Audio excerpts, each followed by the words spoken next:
दूसरा अध्याय उद्धव जी द्वारा भगवान की बाल लीलाओं का वर्णन। श्री सुखदेव जी कहते हैं, जब विदुर जी ने परम भक्त उद्धव जी से इस प्रकार उनके प्रियतम श्री कृष्ण जी से संबंधित रखने वाली बातें पूछी, तब उन्हें अपने स्वामी का स्मरण हो आया और वे हृदय भर आने के कारण कुछ भी उत्तर ना दे सके।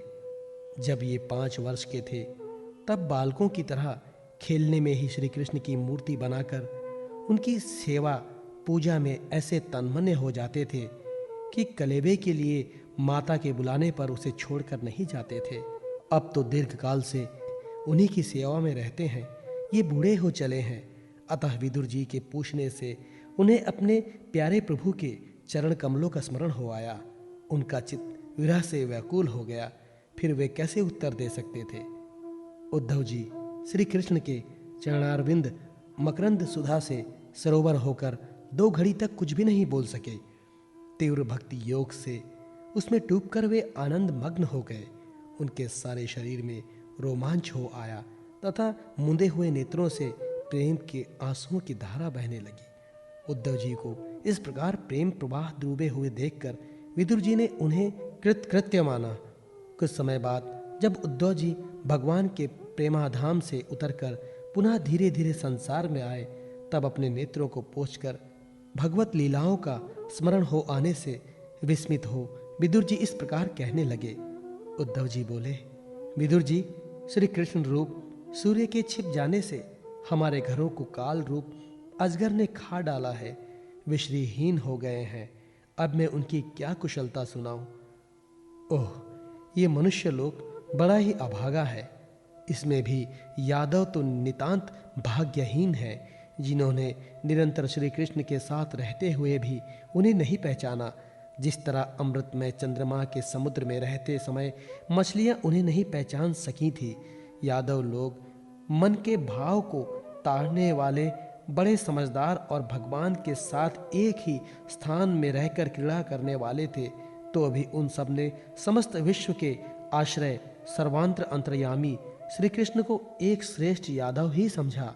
किंतु भगवान की माया से मोहित इन यादवों और इनसे व्यर्थ का वैर ठानने वाले शिशुपाल आदि की अवहेलना और निंदा सूचक वाक्यों से भगवत प्राण महानुभावों की बुद्धि भ्रम में नहीं पड़ती थी। जिन्होंने कभी तप नहीं किया, उन लोगों को भी इतने दिनों तक दर्शन देकर उनकी दर्शन लालसाओं को तृप्त किए बिना ही वे भगवान श्री कृष्ण अपने त्रिभुवन मोहन श्री विग्रह को छिपाकर अंतर्धान हो गए हैं, और इस प्रकार उन्होंने मानो उनके नेत्रों को ही छीन लिया है। भगवान ने अपनी योग माया का प्रभाव दिखाने के लिए मानव लीलाओं के योग्य जो दिव्य विग्रह प्रकट किया था, वह इतना सुंदर था कि उसे देखकर सारा जगत तो मोहित ही हो जाता था। वे स्वयं भी विस्मित हो जाते थे।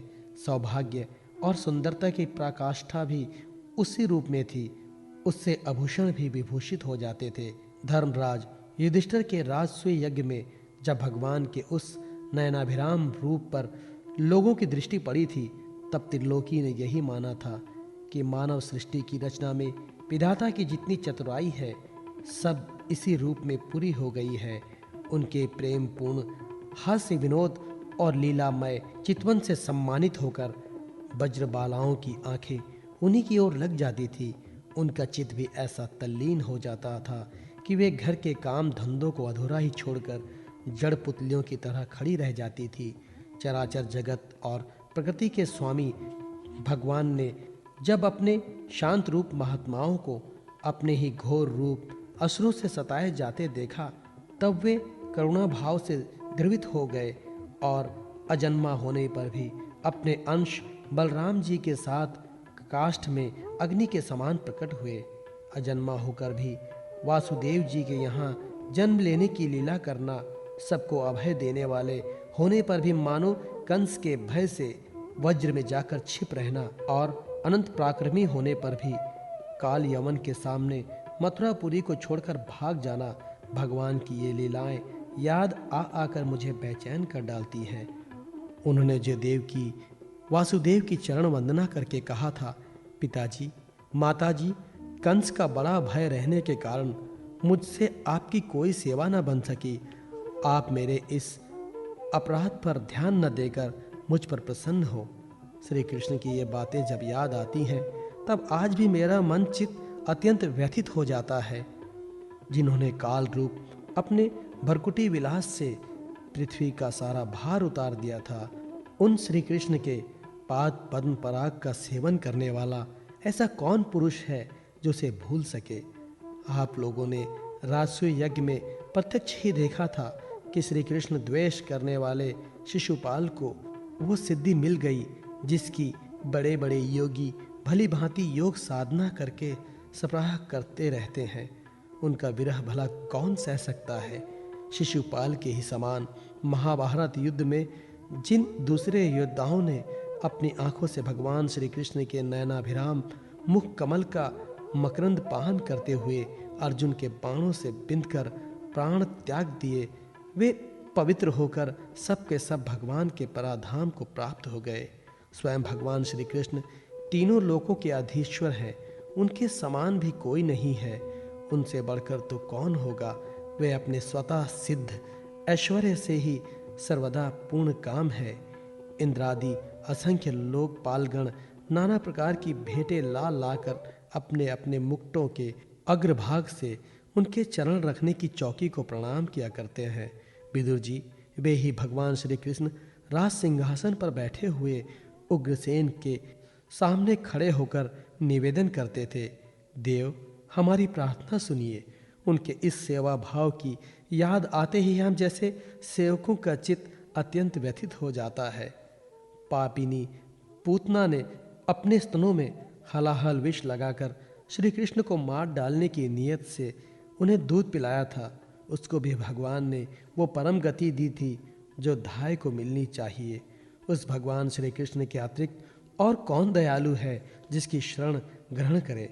मैं असुरों को भी भगवान का भक्त समझता हूँ, क्योंकि वैर भाव जनित क्रोध के कारण उनका चित्त सदा श्री कृष्ण में लगा रहता है और उन्हें रणभूमि में सुदर्शन चक्रधारी भगवान को कंधे पर चढ़ाकर झपटते हुए गरुड़ जी के दर्शन हुआ करते थे। ब्रह्मा जी के प्रार्थना से पृथ्वी का भार उतार कर उसे सुखी करने के लिए कंस के कारागार में वासुदेव देवकी के यहाँ भगवान ने अवतार लिया था। उस समय कंस के डर से पिता वासुदेव जी ने उन्हें नंद बाबा के व्रज में पहुंचा दिया था। वहां वे बलराम जी के साथ 11 वर्ष तक इस प्रकार छिपकर रहे कि उनका प्रभाव वज्र के बाहर किसी पर प्रकट नहीं हुआ। यमुना के उपवन में जिसके हरे भरे वृक्षों पर कलरव करते हुए पक्षियों के झुंड रहते हैं, भगवान श्री कृष्ण ने बछड़ों को चराते हुए ग्वाल बालों की मंडली के साथ विहार किया था। वे व्रजवासियों की दृष्टि आकृष्ट करने के लिए अनेकों बाल लीला उन्हें दिखाते थे। कभी रोने से लगते थे, कभी हंसते और कभी सिंह शावक के समान मुग्ध दृष्टि से देखते थे। फिर कुछ बड़े होने पर वे सफ़ेद बैल और रंग बिरंगी शोभा की मूर्ति गौओं को चराते हुए अपने साथी गोपों को बांसुरी बजा बजा कर रिझाने लगे। इसी समय जब कंस ने उन्हें मारने के लिए बहुत से मायावी और मनमाना रूप धारण करने वाले राक्षस भेजे, तब उनको खेल ही खेल में भगवान ने मार डाला, जैसे बालक खिलौनों को तोड़ फोड़ डालता है। कलिया नाग का दमन करके विष मिला हुआ जल पीने से मरे हुए ग्वाल बालों को गौओं को जीवित कर उन्हें कलिया दह का निर्दोष जल पीने की सुविधा कर दी थी। भगवान श्री कृष्ण ने बड़े हुए धन का सद्व्यय करने की इच्छा से श्रेष्ठ ब्राह्मणों के द्वारा नंद बाबा से गौवर्धन पूजा रूप गौ यज्ञ करवाया था। भद्र, इससे अपना मान भंग होने के कारण जब इंद्र ने क्रोधित होकर व्रज का विनाश करने के लिए मुसलधार जल बरसाना आरंभ किया, तब भगवान ने करुणावश खेल ही खेल में छत्ते के समान गोवर्धन पर्वत को उठा लिया और अत्यंत घबराए हुए व्रजवासियों की तथा उनके पशुओं की रक्षा की।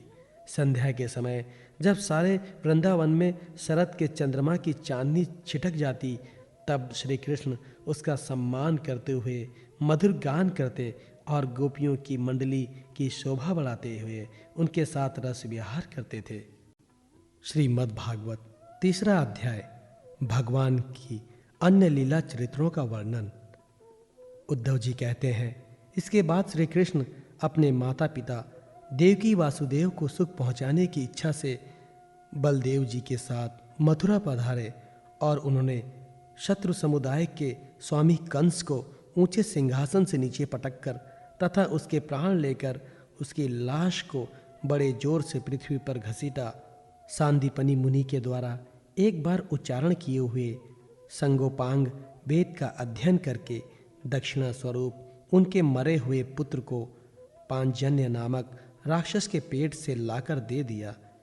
भीष्मक नंदिनी रुक्मिणी के सौंदर्य से अथवा रुक्मी के बुलाने से जो शिशुपाल और उसके सहायक वहां आए हुए थे, उनके सिर पर पैर रखकर गांधर्व विधि के द्वारा विवाह करने के लिए अपनी नित्य संगिनी रुक्मिणी को वे वैसे ही हरण कर लाए जैसे गरुड़ अमृत कलश को ले आए थे। स्वयंवर में 7 बिना नथे हुए बैलों को नाथ कर नागनजिति से विवाह किया। इस प्रकार मान भंग हो जाने पर मूर्ख राजाओं ने शस्त्र उठाकर राजकुमारी को छीनना चाहा।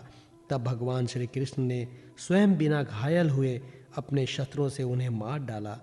भगवान विषयी पुरुषों की सी लीला करते हुए अपनी प्राण प्रिया सत्यभामा को प्रसन्न करने की इच्छा से उनके लिए स्वर्ग से कल्प वृक्ष उखाड़ लाए।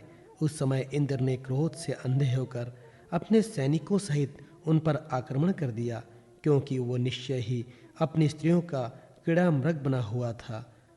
अपने विशाल डील डॉल से आकाश को भी ढक देने वाले अपने पुत्र सौमासुर को भगवान के हाथ से मरा हुआ देखकर पृथ्वी ने जब उनसे प्रार्थना की, तब उन्होंने सौमासुर के पुत्र भगदत्त को उसका बचा हुआ राज्य देकर उसके अंतःपुर में प्रवेश किया।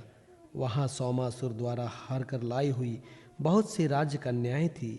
वे दीन बंधु श्री कृष्ण को देखते ही खड़ी हो गई और सबने महान हर्ष, लज्जा एवं प्रेम पूर्वक चितवन से तत्काल ही भगवान को पति रूप में वर्ण कर लिया।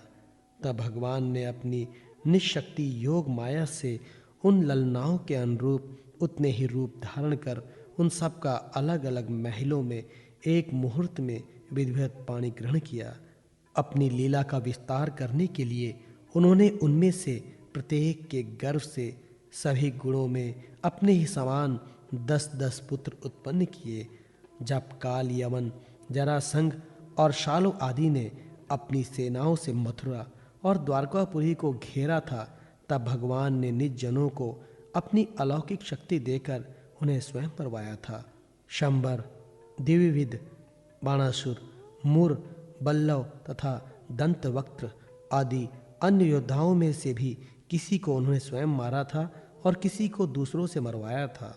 इसके बाद उन्होंने आपके भाई धृतराष्ट्र और पांडु के पुत्रों का पक्ष लेकर आए हुए राजाओं का भी संहार किया, जिनके सेना सहित कुरुक्षेत्र में पहुंचने पर पृथ्वी डगमगाने लगी थी।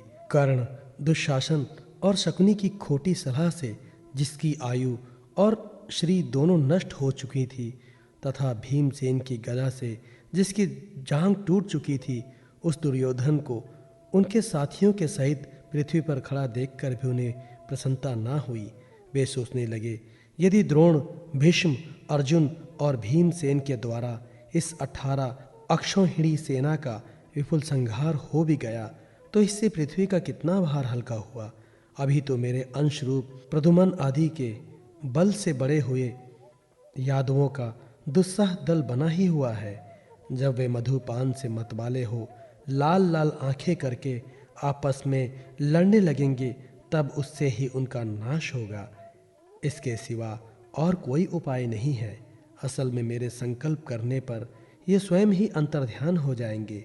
यूँ सोचकर भगवान ने युधिष्ठिर को अपनी पैतृक राजगद्दी पर बिठाया और अपने सभी सगे संबंधियों को सत्पुरुषों का मार्ग दिखाकर आनंदित किया।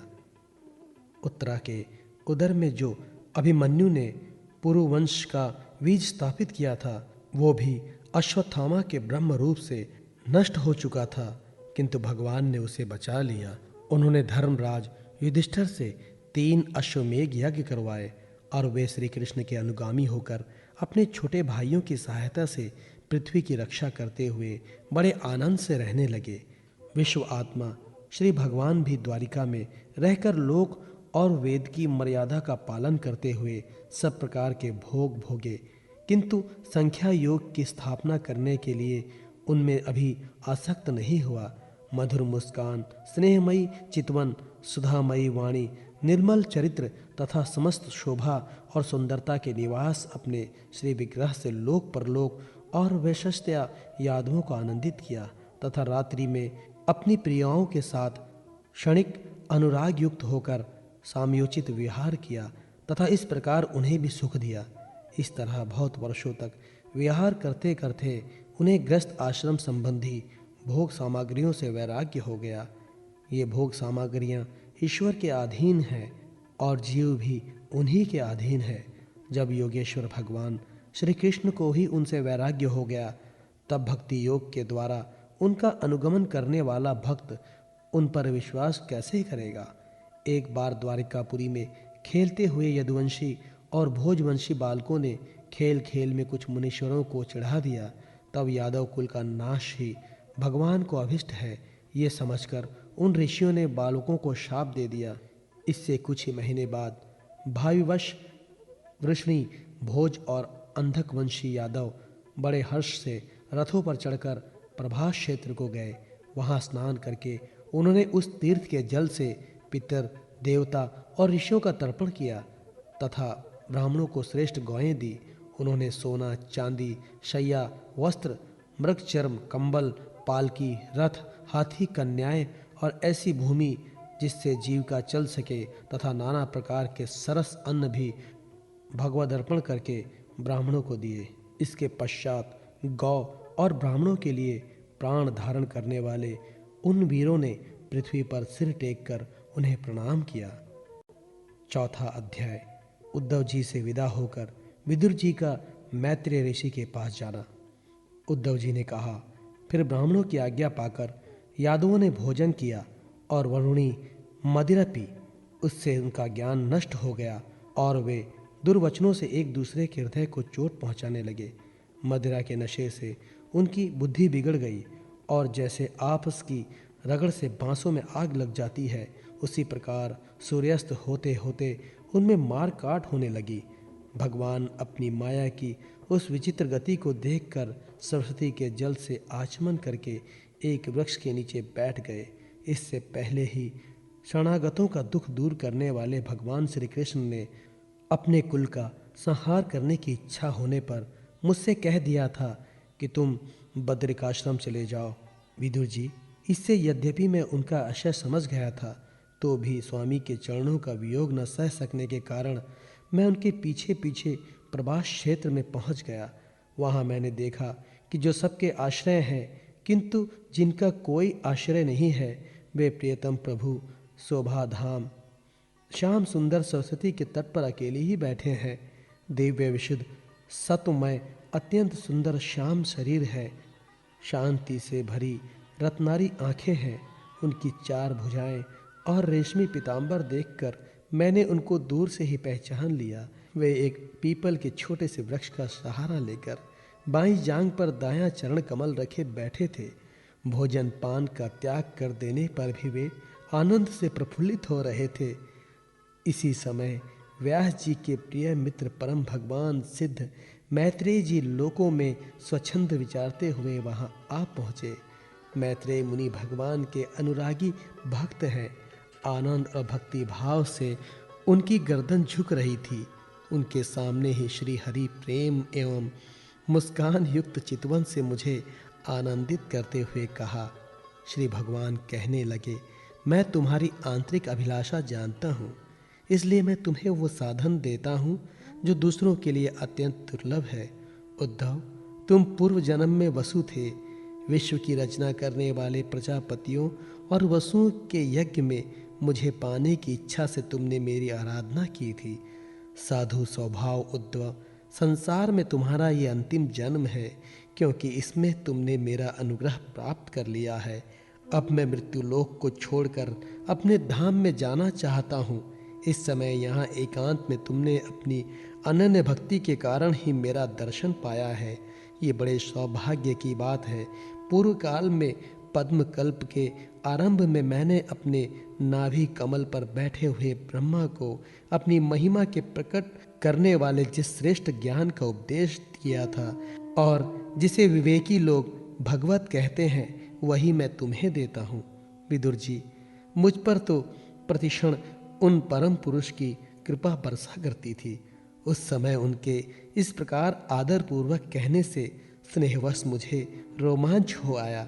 मेरी वाणी गदगद हो गई और नेत्रों से आंसुओं की धारा बहने लगी। उस समय मैंने हाथ जोड़कर उनसे कहा, स्वामिन, आपके चरण कमलों की सेवा करने वाले पुरुषों को इस संसार में अर्थ, धर्म, काम, मोक्ष, इन चारों में से कोई भी पदार्थ दुर्लभ नहीं है। तथापि मुझे उनमें से किसी की इच्छा नहीं है।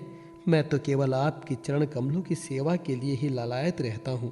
प्रभु, आप निष्प्रह होकर भी कर्म करते हैं, अजन्मा होकर भी जन्म लेते हैं, काल रूप होकर भी शत्रु के डर से भागते हैं और द्वारका के किले में जाकर छिप रहते हैं तथा स्वात्मा राम होकर भी 16,000 स्त्रियों के साथ रमण करते हैं। इन विचित्र चरित्रों को देखकर विद्वानों की बुद्धि भी चक्कर में पड़ जाती है। देव, आपका स्वरूप ज्ञान सर्वथा अबाध और अखंड है, फिर भी आप सलाह लेने के लिए मुझे बुलाकर जो भोले मनुष्यों की तरह बड़ी सावधानी से मेरी सम्मति पूछा करते हैं, प्रभु, आपकी वो लीला मेरे मन को मोहित सा कर देती है। स्वामिन, आपने स्वरूप का गढ़ रहस्य प्रकट करने वाला जो श्रेष्ठ एवं समग्र ज्ञान आपने ब्रह्मा जी को बतलाया था, वो यदि मेरे समझने योग्य है तो मुझे भी सुनाइए, जिससे मैं भी इस संसार दुख को सुगमता से पार कर जाऊं। जब मैंने इस प्रकार अपने हृदय का भाव निवेदित किया, तब परम पुरुष कमल नयन भगवान श्री कृष्ण ने मुझे अपने स्वरूप की परम स्थिति का उद्देश्य दिया। इस प्रकार पूज्यपाद गुरु श्री कृष्ण से आत्म तत्व की उपलब्धि का साधन सुनकर तथा उन प्रभु के चरणों की वंदना और परिक्रमा करके मैं यहाँ आया हूँ। इस समय उनके विरह से मेरा चित्त अत्यंत व्याकुल हो रहा है।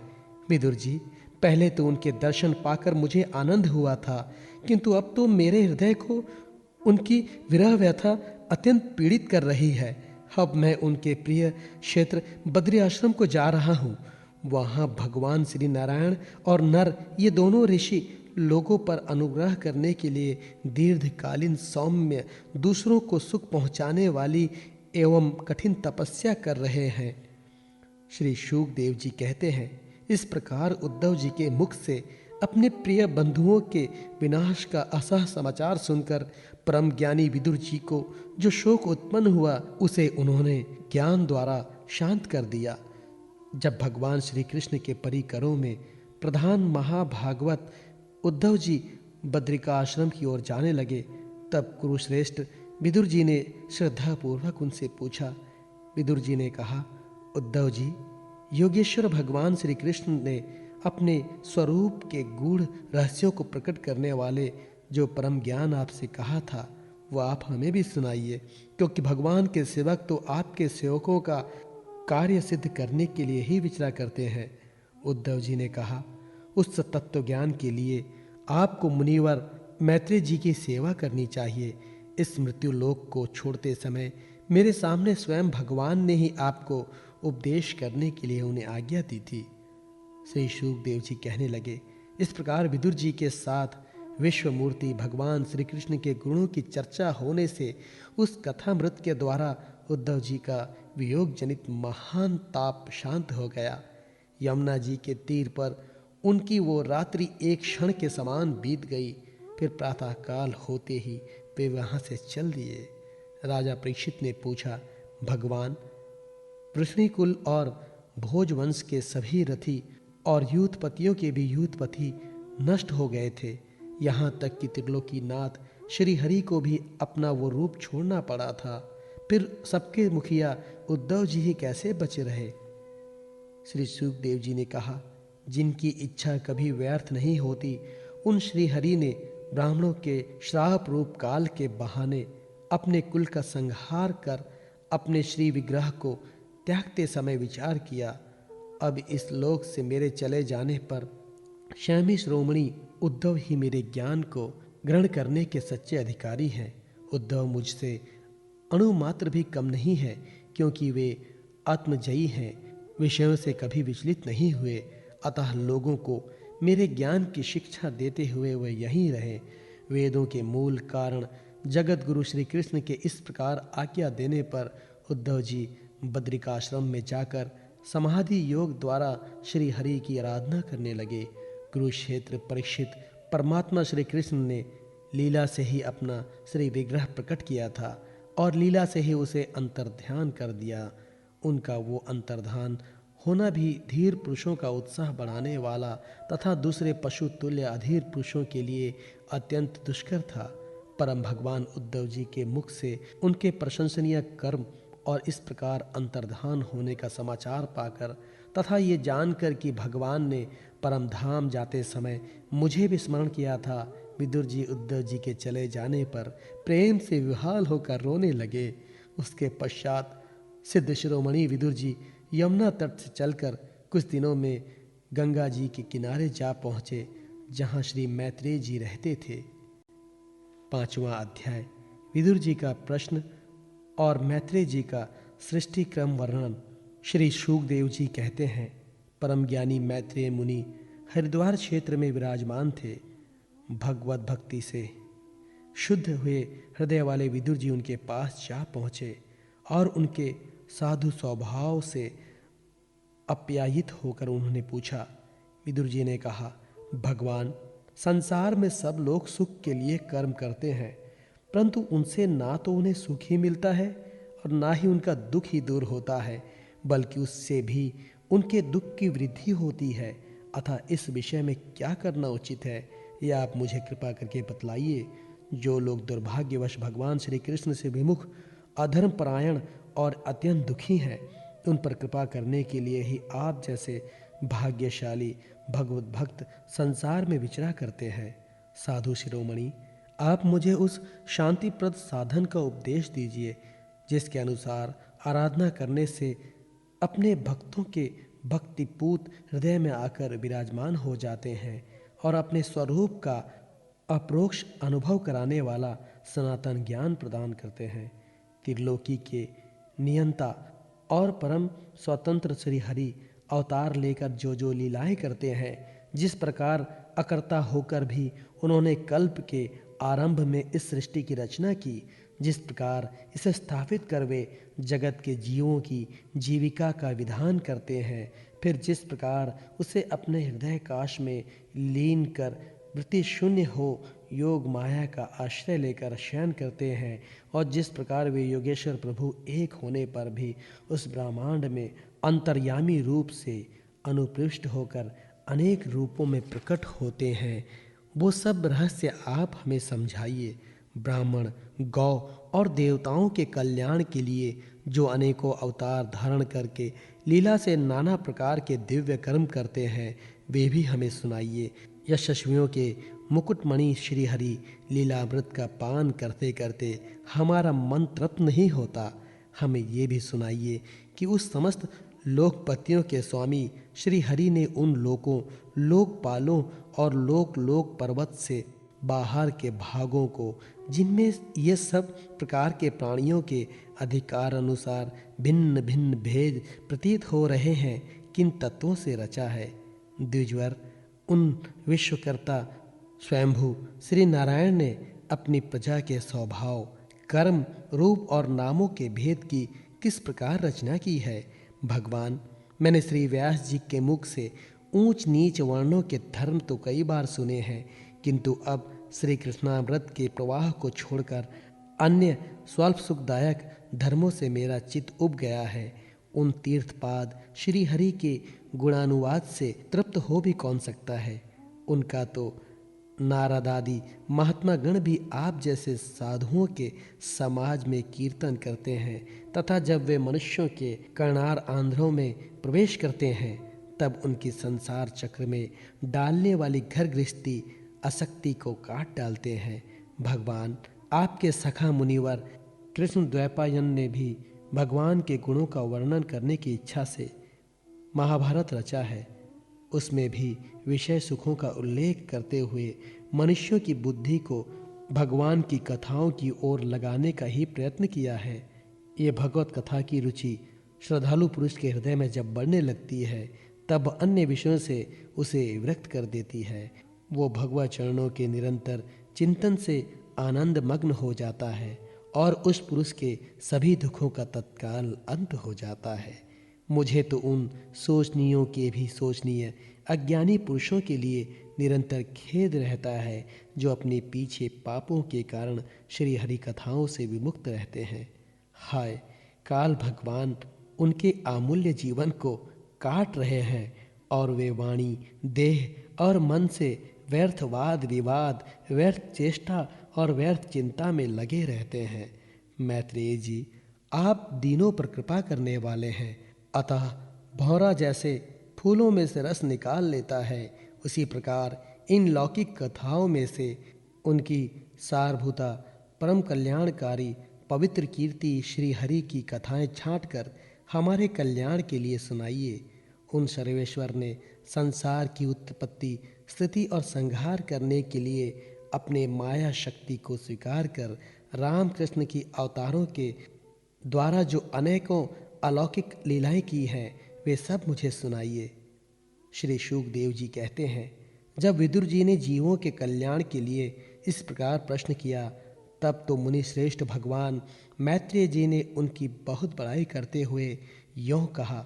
श्री मैत्रेय जी बोले, साधु स्वभाव विदुर जी, आपने जब जीवों पर अत्यंत अनुग्रह करके ये बड़ी अच्छी बात पूछी है। आपका चित्त तो सर्वदा श्री भगवान में ही लगा रहता है, तथापि इससे संसार में भी आपका बहुत श्रेयस फैलेगा। आप श्री व्यास जी औरस पुत्र हैं, इसलिए आपके लिए ये कोई बड़ी बात नहीं है कि आप अनन्य भाव से सर्वेश्वर श्री हरि के आश्रित हो गए हैं। आप प्रजा को दंड देने वाले भगवान यम हैं। मांडव ऋषि का शाप होने के कारण ही आपने श्री व्यास जी के वीर्य से उनके भाई विचित्र वीर्य की भोग पत्नी दासी के गर्भ से जन्म लिया है। आप सर्वदा ही श्री भगवान और उनके भक्तों को अत्यंत प्रिय हैं, इसलिए भगवान निज धाम पधारते समय मुझे आपको ज्ञानोपदेश करने की आज्ञा दे गए हैं। इसलिए अब मैं जगत की उत्पत्ति, स्थिति और लय के लिए योग माया के द्वारा विस्तृत हुई भगवान की विभिन्न लीलाओं का क्रमशः वर्णन करता हूँ। सृष्टि रचना के पूर्व समस्त आत्माओं के आत्मा एक पूर्ण परमात्मा थे। न दृष्टा था न दृश्य। सृष्टि काल में अनेक वृत्तियों के भेद से जो अनेकता दिखाई पड़ती है, वो भी वही थे। क्योंकि उनकी इच्छा अकेले रहने की थी, वे ही दृष्टा होकर देखने लगे, परंतु उन्हें दृश्य दिखाई नहीं पड़ा, क्योंकि उस समय वे ही अद्वितीय रूप से प्रकाशित हो रहे थे। ऐसी अवस्था में वे अपने को असत के समान समझने लगे। वस्तुतः वे असत नहीं थे, क्योंकि उनकी शक्तियां ही सोई थी, उनके ज्ञान का लोप नहीं हुआ था। ये दृष्टा और दृश्य का अनुसंधान करने वाली शक्ति है, कार्य कारण रूपा माया है। महाभाग विदुर जी, इस भावाभाव रूप अनिर्वचनीय माया के द्वारा ही भगवान ने इस विश्व का निर्माण किया है। काल शक्ति से जब ये त्रिगुणयामी माया शोभ को प्राप्त हुई, तब उन इंद्रियातीत चिन्मय परमात्मा ने अपने अंश पुरुष रूप में उसमें चिदाभास रूप बीज स्थापित किए। तब काल की प्रेरणा से उस अव्यक्त माया से महातत्व प्रकट हुआ। वो मिथ्या अज्ञान का नाशक होने के कारण विज्ञान स्वरूप और अपने में सूक्ष्म रूप से स्थित प्रपंच की अभिव्यक्ति करने वाला था। फिर चिदाभास गुण और काल के अधीन उस महातत्व ने भगवान की दृष्टि पड़ने पर उस विश्व की रचना के लिए अपना रूपांतर किया। महातत्व के विकृत होने पर अहंकार की उत्पत्ति हुई, जो कार्य कारण और कर्ता रूप में होने के कारण भूत, इंद्रिय और मन का कारण है। वो अहंकार वैकारिक, तेजस और तामस भेद से 3 प्रकार का है। अतः अहं तत्व में विकार होने पर वैकारिक अहंकार से मन और तन से विषयों का ज्ञान होता है, वे इंद्रियों के अधिष्ठता देवता हुए। तेजस अहंकार से ज्ञानेंद्रियां और कामेंद्रियां हुई तथा तामस अहंकार से सूक्ष्म भूतों का कारण शब्द तन्मात्र हुआ और उससे दृष्टांत रूप से आत्मा का बोध करने वाला आकाश उत्पन्न हुआ। भगवान की दृष्टि जब आकाश पर पड़ी तब उससे फिर काल, माया और चिदाभास के योग से स्पर्श तन्मात्र हुआ और उसके विकृत होने पर उससे वायु की उत्पत्ति हुई। अत्यंत बलवान वायु ने आकाश के सहित विकृत होकर रूपंत मात्र की रचना की और उससे संसार का प्रकाशक तेज उत्पन्न हुआ। फिर परमात्मा की दृष्टि पड़ने पर वायु युक्त तेज ने काल, माया और चिदंश के योग से विकृत होकर रस तंत्र मात्र के कार्य जल को उत्पन्न किया। तदांतर तेज से युक्त जल ने ब्रह्मा के दृष्टिपात होने पर काल, माया और चिदंश के योग से गंध गुणयामी पृथ्वी को उत्पन्न किया। विदुर जी, इन आकाश आदि भूतों में से जो जो भूत पीछे उत्पन्न हुए हैं, उनमें क्रमशः अपने पूर्व भूतों के गुण भी अनुगत समझने चाहिए। ये महातत्ववादी के अभिमानी, विकार, विपेक्ष और चेतनांत विशिष्ट देवगण श्री भगवान के ही अंश हैं, किंतु पृथक पृथक रहने के कारण जब वे विश्व रचना रूप अपने कार्य में सफल नहीं हुए, तब हाथ जोड़कर भगवान से कहने लगे। देवताओं ने कहा, देव, हम आपके चरण कमलों की वंदना करते हैं। ये आपकी शरण में आए हुए जीवों का ताप दूर करने के लिए छत्र के समान है तथा इनका आश्रय लेने से यतिजन अनंत संसार दुख को सुगमता से ही दूर फेंक देते हैं। जगतकर्ता जगदीश्वर इस संसार में ताप त्रय से व्याकुल रहने के कारण जीवों को जरा भी शांति नहीं मिलती। इसलिए भगवान, हम आपके चरणों की ज्ञानमयी छाया का आश्रय लेते हैं। मुनिजन एकांत स्थान में रहकर आपके मुख कमल का आश्रय लेने वाले वेद मंत्र स्वरूप पक्षियों के द्वारा जिनका अनुसंधान करते रहते हैं तथा जो संपूर्ण पाप नाशिनी नदियों में श्रेष्ठ श्री गंगा जी के उद्गम स्थान है, आपके उन परम पावन पाद पद्मों का हम आश्रय लेते हैं। हम आपके चरण कमलों की उस चौकी का आश्रय ग्रहण करते हैं जिसे भक्तजन श्रद्धा और श्रवण कीर्तन आदि रूप भक्ति से परमार्जित अनंताकरण में धारण करके वैराग्य पुष्ट ज्ञान के द्वारा परमधीर हो जाते हैं। ईश, आप संसार की उत्पत्ति, स्थिति और संहार के लिए ही अवतार लेते हैं, अतः हम सब आपके उन चरण कमलों की शरण लेते हैं जो अपना स्मरण करने वाले भक्त जनों को अभय कर देते हैं। जिन पुरुषों का देह, गेह तथा उनके संबंध रखने वाले अन्य तुच्छ पदार्थों में अहंता, ममता का दृढ़ दुराग्रह है, उनके शरीर में रहने पर भी जो अत्यंत दूर है, उन्हीं आपके चरणारविंदों को हम भजते हैं। परम यशस्वी परमेश्वर, इंद्रियों के विषयभिमुख रहने के कारण जिनका मन सर्वदा बाहर ही भटकता रहता है, वे पामर लोग आपके विलासपूर्ण पाद विन्यास की शोभा के विशेषज्ञ भक्तजनों का दर्शन नहीं कर पाते। इससे वे आपके चरणों से दूर रहते हैं। देव, आपके कथामृत का पान करने से उमड़ी हुई भक्ति के कारण जिनका अंतःकरण निर्मल हो गया है, वे लोग वैराग्य ही जिसका सार है, ऐसा आत्मज्ञान प्राप्त करके अनायास ही आपके वैकुंठ धाम को चले जाते हैं। दूसरे धीर पुरुष चिंता निरोधक रूप समाधि के बल से आपकी बलवती माया को जीतकर आप में ही लीन तो हो जाते हैं, पर उन्हें श्रम बहुत होता है, किंतु आपकी सेवा के मार्ग में कुछ भी कष्ट नहीं है। आदिदेव, आपके सृष्टि रचना की इच्छा से हमें त्रिगुणामय रचा है, इसलिए विभिन्न स्वभाव वाले होने के कारण हम आपसे मिल नहीं पाते और इससे आपकी क्रीड़ा साधन रूप ब्रह्मचंडी रचना करके उसे आपको समर्पित करने में असमर्थ हो रहे हैं। अतः जन्म रहित भगवान, जिससे हम ब्रह्मांड रचकर आपको सब प्रकार के भोग समय पर समर्पित कर सके और जहाँ स्थित होकर हम भी अपनी यथा योग्य अनुसार अन्न ग्रहण कर सके तथा ये सब जीव भी सब प्रकार की विघ्न बाधाओं से दूर रहकर हम आप दोनों को भोग समर्पित करते हुए अपना अपना अन्न भक्षण कर सके, ऐसा कोई उपाय कीजिए। आप निर्विकार पुराण पुरुष ही अन्य कार्यवर्ग के सहित हम देवताओं के आदि कारण हैं।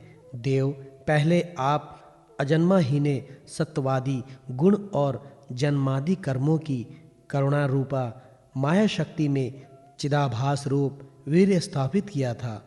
परमात्मा देव महातत्ववादी रूप हम देवगण जिस कार्य के लिए उत्पन्न हुए हैं उसके संबंध में हम क्या करें। देव, हम पर आप ही अनुग्रह करने वाले हैं, इसलिए ब्रह्मांड रचना के लिए आप हमें क्रिया शक्ति के सहित अपनी ज्ञान शक्ति भी प्रदान कीजिए।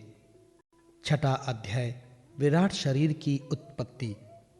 श्री मैत्रेय ऋषि ने कहा, सर्वशक्तिमान भगवान ने जब देखा कि आपस में संगठित न होने के कारण ये मेरी महातत्व आदि शक्तियां विश्व रचना के कार्य में असमर्थ हो रही हैं, तब वे काल शक्ति को स्वीकार करके एक साथ ही महातत्व, अहंकार, पंचभूत, पंचतन्मात्रा और मान सहित 11 इंद्रियां, इन 23 तत्वों के समुदाय में प्रविष्ट हो गए। उनमें प्रविष्ट होकर उन्होंने जीवों के सोए हुए अदृष्ट को जागृत किया और परस्पर विलग हुए उस तत्व समूह को अपनी क्रिया शक्ति के द्वारा आपस में मिला दिया। इस प्रकार जब भगवान ने अदृष्ट को कार्योन्मुख किया, तब उस 23 तत्वों के समूह ने भगवान की प्रेरणा से अपने अंशों द्वारा अधिपुरुष विराट को उत्पन्न किया। अर्थात जब भगवान ने अंश रूप से अपने उस शरीर में प्रवेश किया, तब वो विश्व रचना करने वाला महातत्ववादी का समुदाय एक दूसरे से मिलकर परिणाम को प्राप्त हुआ। ये तत्वों का परिणाम ही विराट पुरुष है, जिसमें चराचर जगत विद्यमान है। जल के भीतर जो अंड रूप आश्रय स्थान था, उसमें वो हिरण्मय विराट पुरुष संपूर्ण जीवों को साथ लेकर 1000 दिव्य वर्षों तक रहा। वो विश्व रचना करने वाला तत्वों का गर्भ था तथा ज्ञान, क्रिया और आत्मशक्ति से संपन्न था।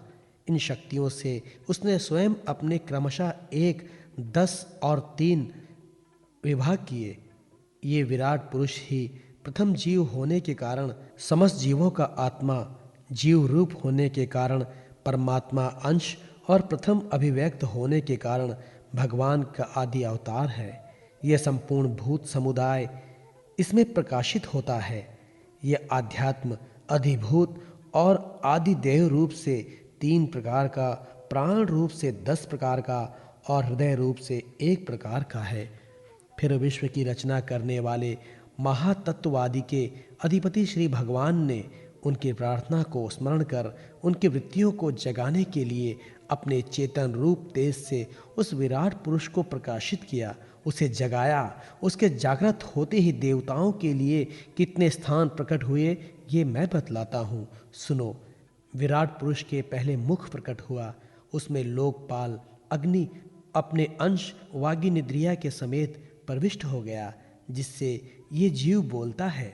फिर विराट पुरुष के तालु उत्पन्न हुए, उसमें लोकपाल वरुण अपने अंश रसनेन्द्रिया के सहित स्थित हुआ, जिससे जीव रस ग्रहण करता है। इसके पश्चात उस विराट पुरुष के नथुने प्रकट हुए, उनमें दोनों अश्विनी कुमार अपने अंश घृणोनिंद्रिया के सहित प्रविष्ट हुए, जिससे जीव गंध ग्रहण करता है।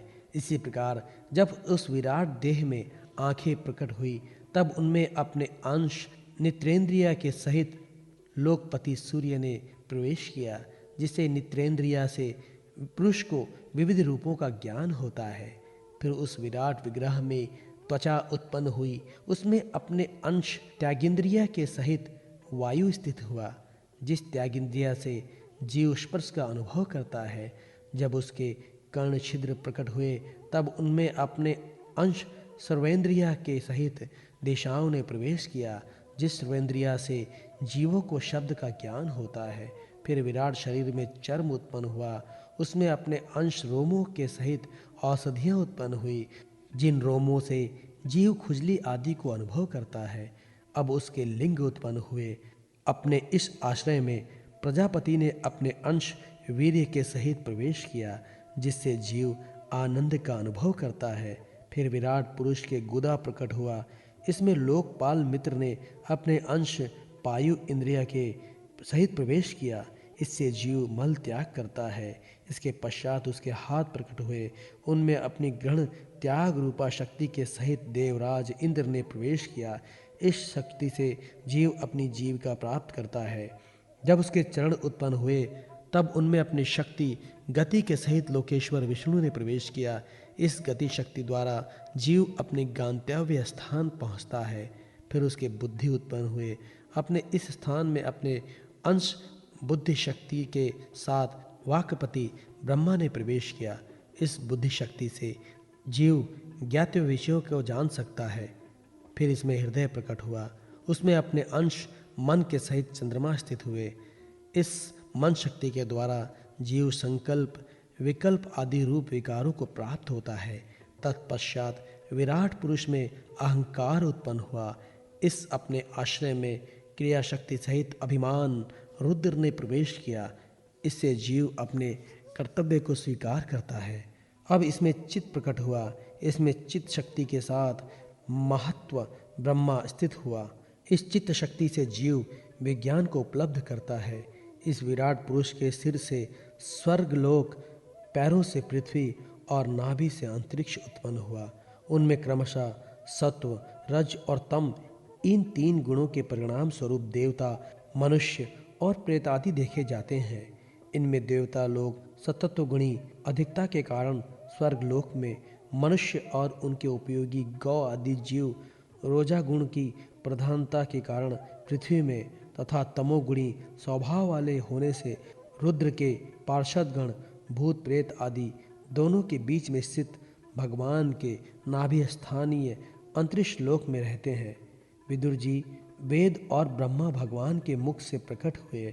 मुख से प्रकट होने के कारण ब्रह्मा सब वर्गों में श्रेष्ठ और सबका गुरु है। उनकी भुजाओं से क्षत्रिय वृत्ति और उसका अवलंबन करने वाला क्षत्रिय वर्ण उत्पन्न हुआ, जो विराट भगवान का अंश होने के कारण जन्म लेकर सब वर्णों की चोर आदि के उपद्रवों से रक्षा करता है। भगवान की दोनों जहांगों से सब लोगों का निर्वाह करने वाली वैश्य वृत्ति उत्पन्न हुई और उन्हीं से वैश्य वर्ण का भी प्रादुर्भाव हुआ। ये वर्ण अपनी वृत्ति से सब जीवों की जीविका चलाता है। फिर सब धर्मों की सिद्धि के लिए भगवान के चरणों से सेवा वृत्ति प्रकट हुई और उन्हीं से पहले पहले उस वृत्ति का अधिकारी शूद्र वर्ण भी प्रकट हुआ, जिसकी वृत्ति से ही श्रीहरि प्रसन्न हो जाते हैं। ये चारों वर्ण अपनी अपनी वृत्तियों के सहित जिनसे उत्पन्न हुए हैं, उन अनेक गुरु श्रीहरि का अपने अपने धर्मों से चित्त शुद्धि के लिए श्रद्धापूर्वक पूजन करते हैं। विदुर जी, ये विराट पुरुष काल, कर्म और स्वभाव शक्ति से युक्त भगवान की योग माया के प्रभाव को प्रकट करने वाला है। इसके स्वरूप का पूरा पूरा वर्णन करने का कौन साहस कर सकता है। तथापि प्यारे विदुर जी, अन्य व्यवहारिक चर्चाओं से अपवित्र हुई अपनी वाणी को पवित्र करने के लिए जैसे मेरी बुद्धि है और जैसा मैंने गुरुमुख से सुना है, वैसा श्री हरि का सुयश वर्णन करता हूँ। महापुरुषों का मत है कि पुण्य श्लोक शिरोमणि श्री हरि गुणों का गान करना ही मनुष्यों की वाणी का तथा विद्वानों के मुख से भगवत कथामृत का पान करना ही उसके कानों का सबसे बड़ा लाभ है। वत्स, हम ही नहीं, आदि कवि ब्रह्मा जी ने 1000 दिव्य वर्षों तक अपनी योग परिपक्व बुद्धि से विचार किया, तो भी क्या वे भगवान की अमित महिमा का पार पा सके। अतः भगवान की माया बड़े बड़े मायावियों को मोहित कर देने वाली है। उसकी चक्कर में डालने वाली चाल अनंत है। अतएव स्वयं भगवान भी उसकी था नहीं लगा सकते, फिर दूसरों की तो बात ही क्या है। जहाँ तक पहुँचकर मन के सहित वाणी भी लौट आती है तथा जिसका पार पाने में अहंकार ने अभिमानी रुद्र तथा अन्य इंद्राधिष्ठता देवता भी समर्थ नहीं है, उन श्री भगवान को हम नमस्कार करते हैं।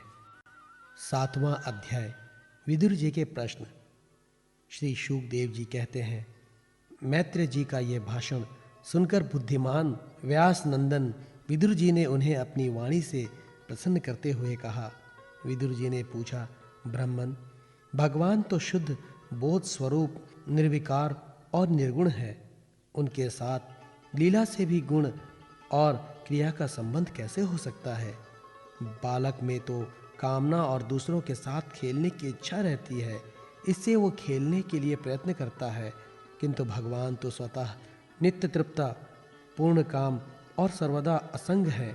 वे क्रीड़ा के लिए भी क्यों संकल्प करेंगे? भगवान ने अपनी गुणमाई माया से जगत की रचना की है, उसी से वे इसका पालन करते हैं और फिर उसी से संहार भी करेंगे। जिनके ज्ञान का देश, काल अथवा अवस्था से अपने आप या किसी दूसरे निमित्त से भी कभी लोप नहीं होता, उनका माया के साथ किस प्रकार का संयोग हो सकता है? एकमात्र ये भगवान ही समस्त क्षेत्रों में उनके साक्षी रूप से स्थित हैं। फिर उन्हें दुर्भाग्य या किसी प्रकार के कर्म जनित क्लेश की प्राप्ति कैसे हो सकती है? भगवान, इस अज्ञान संकट में पड़कर मेरा मन बड़ा खिन्न हो रहा है। आप मेरे मन के इस महान मोह को कृपा करके दूर कीजिए। श्री शुकदेव जी कहते हैं, तत्व जिज्ञासु विदुर जी की ये प्रेरणा पाकर अहंकार रहित श्री मैत्रेय जी ने भगवान का स्मरण करते हुए मुस्कुराते हुए कहा। श्री मैत्रेय जी ने कहा, जो आत्मा सबका स्वामी और सर्वथा मुक्त स्वरूप है, वही दीनता और बंधन को प्राप्त हो। ये बात युक्ति विरुद्ध अवश्य है, किंतु वस्तुतः यही तो भगवान की माया है। जिस प्रकार स्वप्न देखने वाले पुरुष को अपना सिर कटना आदि व्यापार न होने पर भी अज्ञान के कारण सत्यवत भासते हैं, उसी प्रकार इस जीव को बंधनादि न होते हुए भी अज्ञानवश भास रहे हैं। यदि ये कहा जाए कि फिर ईश्वर में उनकी प्रतीति क्यों नहीं होती, तो इसका उत्तर ये है कि जिस प्रकार जल में होने वाली कंप आदि क्रिया जल में दिखने वाले चंद्रमा के प्रतिबिंब न होने पर भी भासती है, आकाशस्थ चंद्रमा में नहीं, इसी प्रकार देहाभिमानी जीव में ही देह के मिथ्या धर्मों की प्रतीति होती है, परमात्मा में नहीं। निष्काम भाव से धर्मों का आचरण करने पर भगवत कृपा से प्राप्त हुए भक्ति योग के द्वारा ये प्रतीत धीरे धीरे निर्वृत्त हो जाती है। जिस समय समस्त इंद्रियां विषयों से हटकर साक्षी परमात्मा श्री हरि में निश्चल भाव से स्थित हो जाती हैं, उस समय गाढ़ निद्रा में सोए हुए मनुष्य के समान जीव के राग द्वेष आदि सारे क्लेश सर्वथा नष्ट हो जाते हैं। श्री कृष्ण के गुणों का वर्णन एवं श्रवण अशेष दुख राशि को शांत कर देता है। फिर यदि हमारे हृदय में उनके चरण कमल की रच के सेवन का प्रेम जग पड़े, तब तो कहना ही क्या है। विदुर जी ने कहा, भगवान, आपके युक्ति युक्त वचनों की तलवार से मेरे संदेह छिन्न भिन्न हो गए हैं। अब मेरा चित्त भगवान की स्वतंत्रता और जीव की प्रतंत्रता दोनों ही विषयों में खूब प्रवेश कर रहा है। विद्वान, आपने ये बहुत ठीक कहा कि जीव को जो क्लेश आदि की प्रतीत हो रही है, उसका आधार केवल भगवान की माया ही है। वह क्लेश मिथ्या एवं निर्मूल ही है, क्योंकि उस विश्व का मूल कारण ही माया के अतिरिक्त और कुछ नहीं है। इस संसार में दो ही प्रकार के लोग सुखी हैं, या तो जो अत्यंत मूढ़ हैं, या जो बुद्धि आदि से अतीत श्री भगवान को प्राप्त कर चुके हैं। बीच की श्रेणी के संशयपन लोग तो दुख ही भोगते रहते हैं। भगवान, आपकी कृपा से मुझे निश्चय हो गया है कि ये अनात्म पदार्थ वस्तुतः है नहीं, केवल प्रतीत ही होती है। अब मैं आपके चरणों की सेवा के प्रभाव से उस प्रतीत को भी हटा दूंगा। इन श्री चरणों की सेवा से नित्य सिद्ध भगवान श्री मधुसूदन के चरण कमलों में उत्कट प्रेम और आनंद आदि की वृद्धि होती है, जो आवागमन की यंत्रणा का नाश कर देती है। महात्मा लोग भगवत प्राप्ति के साक्षात मार्ग ही होते हैं। उनके यहाँ सर्वदा देवादेव श्री हरि के गुणों का ज्ञान होता रहता है। अल्प पुण्य पुरुष को उनकी सेवा का अवसर मिलना अत्यंत कठिन है। भगवान, आपने कहा कि सृष्टि के प्रारंभ में भगवान क्रमशः महादादि तत्व और उनके विकारों को रचकर फिर उनके अंशों से विराट को उत्पन्न किया और उसके पश्चात वे स्वयं उसमें प्रविष्ट हो गए। उन विराट के हजारों पैर, जांघें और बाहें हैं। उन्हीं को वेद आदि पुरुष कहते हैं। उन्हीं में से सब लोग विस्तृत रूप से स्थित हैं। उन्हीं में इंद्रिय, विषय और इंद्रियाभिमानी देवताओं के सहित 10 प्रकार के प्राणियों का, जो इंद्रिय बल, मनोबल और शारीरिक बल रूप से 3 प्रकार के हैं, आपने वर्णन किया है। और उन्हीं से ब्राह्मण आदि वर्ण भी उत्पन्न हुए हैं। आप मुझे उनकी ब्रह्मादि विभूतियों का वर्णन सुनाइए, जिनसे पुत्र, पौत्र, नाती और कुटुंबियों के सहित तरह तरह की प्रजा उत्पन्न हुई और उससे ये सारा ब्रह्मांड भर गया। वो विराट ब्रह्मादि प्रजापतियों पर भी प्रभु है। उसने किन किन प्रजापतियों को उत्पन्न किया है तथा सर्ग, अनुसर्ग और मनमंत्रों के अधिपति मनुओं की भी किसी क्रम से रचना की है। मैत्रेय जी, उन मनुओं के वंश और वंशाधर राजाओं के चरित्रों का पृथ्वी के ऊपर और नीचे लोकों तथा भूलोकों के विस्तार और स्थिति का भी वर्णन कीजिए तथा ये भी बताइए कि त्रियक, मनुष्य, देवता, रसिसृप और पक्षी तथा जरायुज, स्वदेज, अंडज और अधिज, ये 4 प्रकार के प्राणी किस प्रकार उत्पन्न हुए। श्री हरि ने सृष्टि करते समय जगत की उत्पत्ति, स्थिति और संहार के लिए अपने गुणावतार ब्रह्मा, विष्णु और महादेव स्वरूप जो कल्याणकारी लीलाएं की, उनका भी वर्णन कीजिए। वेश, आचरण और स्वभाव के अनुसार वर्ण श्रम का विभाग, ऋषियों के जन्म कर्मादि, वेदों का विभाग, यज्ञों का विस्तार, योग का मार्ग, ज्ञान मार्ग और उसका साधन संख्या मार्ग तथा भगवान के कहे हुए नारद पंचरत्न आदि तंत्र शास्त्र, विभिन्न पखंड मार्गों की प्रचार से होने वाली विषमता, नीच वर्ण के पुरुषों से उच्च वर्ण की स्त्री में होने वाली संतानों के प्रकार तथा भिन्न भिन्न गुण और कर्मों के कारण जीव की जैसी और जितनी गतियां होती हैं, वे सब हमें सुनाइए।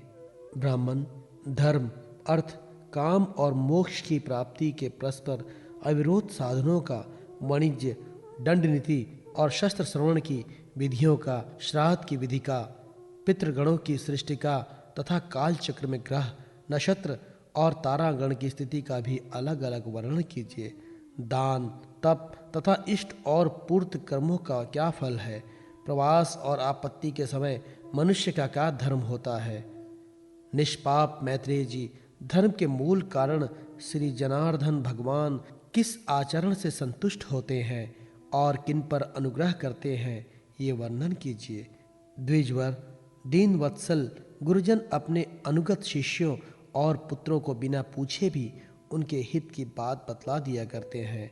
भगवान, उन महादादि तत्वों का प्रलय कितने प्रकार का है तथा जब भगवान योग निद्रा में शयन करते हैं तब उनमें से कौन कौन तत्व उनकी सेवा करते हैं और कौन उनमें लीन हो जाते हैं। जीव का तत्व परमेश्वर का स्वरूप, उपनिषद प्रतिपादित ज्ञान तथा गुरु और शिष्य का पारस्परिक प्रयोजन क्या है। पवित्र आत्मन विद्वानों ने उस ज्ञान की प्राप्ति के क्या क्या उपाय बतलाए हैं, क्योंकि मनुष्यों को ज्ञान, भक्ति अथवा वैराग्य की प्राप्ति अपने आप तो नहीं हो सकती। ब्राह्मण, माया मोह के कारण मेरी विचार दृष्टि नष्ट हो गई है। मैं अज्ञ हूँ, आप मेरे परम सुहृदय हैं। अतः श्री हरि लीला का ज्ञान प्राप्त करने की इच्छा से मैंने जो प्रश्न किए हैं उनका उत्तर मुझे दीजिए। पुण्यमय मैत्रेय जी, भगवत तत्व के उपदेश द्वारा जीव को जन्म मृत्यु से छुड़ाकर उसे अभय देने में जो पुण्य होता है, समस्त वेदों के अध्ययन, यज्ञ, तपस्या और दान आदि से होने वाला पुण्य उस पुण्य के 16वें अंश के बराबर भी नहीं हो सकता।